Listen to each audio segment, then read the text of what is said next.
small, but carried them away and went on their way. So David and his men came to the city, and behold, it was burnt with fire. And their wives and their sons and their daughters were taken captives. David and the people that were with him, they lifted up their voice and wept until they had no more power to weep. If there was no boldness, what they would have been left with was a weeping, a crying, tears. I mean, you can see a man like David weeping along with others until there was no more strength. You know, the kind of until there was no more strength to weep, until David looked at himself. He said, wait a minute, what is happening here? In fact, the people thought of stoning David. Their hearts went out for their families. They thought of stoning him. And David encouraged himself in the Lord his God. He encouraged himself in the Lord his God. He encouraged himself in the Lord his God. He encouraged, that is the aspect of boldness. He encouraged himself. I refuse to be discouraged. I refuse to be depressed. I refuse to bow. I refuse to sit and cry. Hey! I am here tonight because there must be somebody who must refuse to sit down and cry.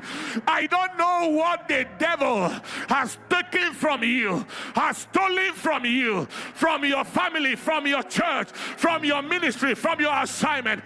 Nothing is too lost to be found in God.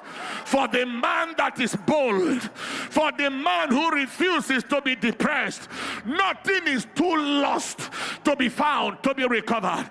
He encouraged himself in the Lord to start with, and he said, Lord, what am I doing? And God said, arise, pursue, overtake, and without fail. Arise, pursue, overtake, and without fail recover. Listen, cowardice achieves nothing. Fear achieves nothing. Depression achieves nothing. Cowardice achieves nothing. Fear achieves nothing. Depression achieves nothing. But boldness recovers everything. Boldness recovers everything. Boldness recovers everything. Boldness recovers everything. And he pursued.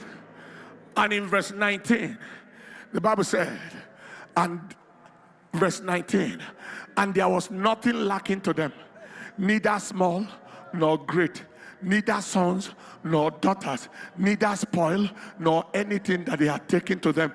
David recovered.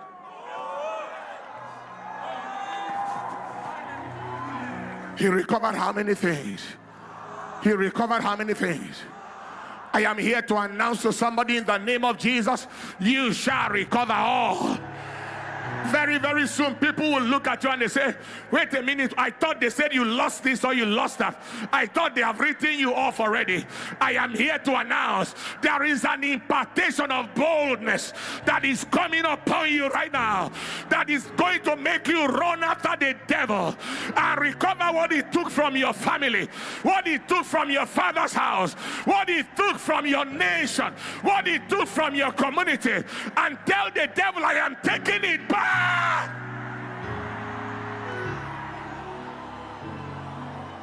Take your seat in the presence of the Lord.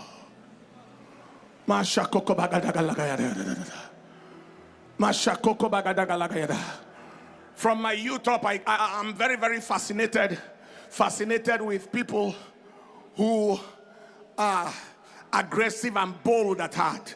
So the stories of Smith Wigglesworth interest me a lot. The stories of Lester Sumrall interest me a lot.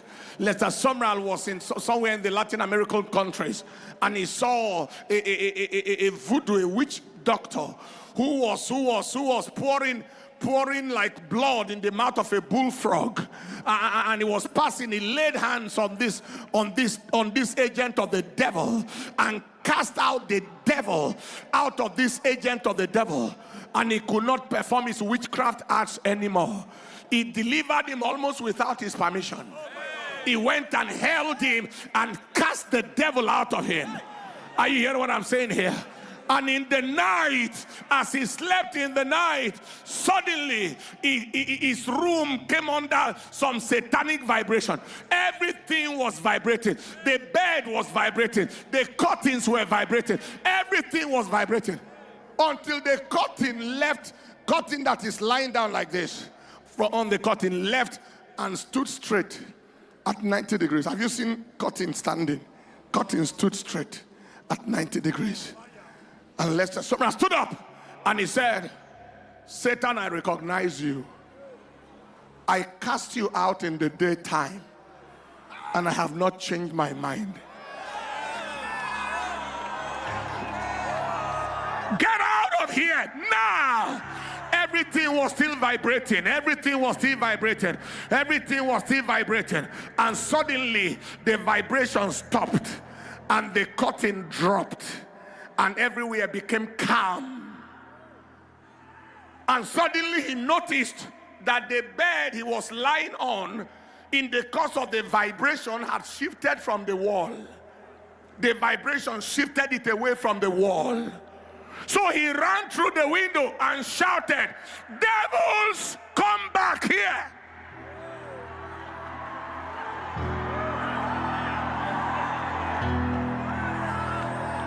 When you came in here, you met this bed on the wall. Push it back before you go.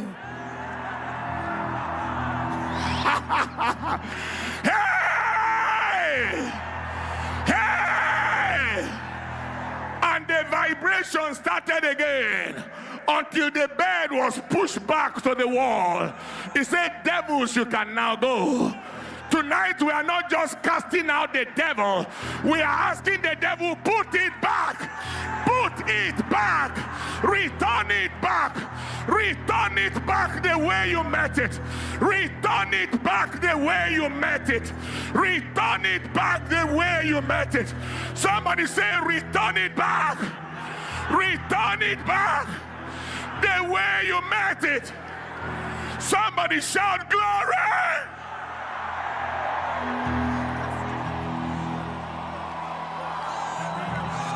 Mashada galaba.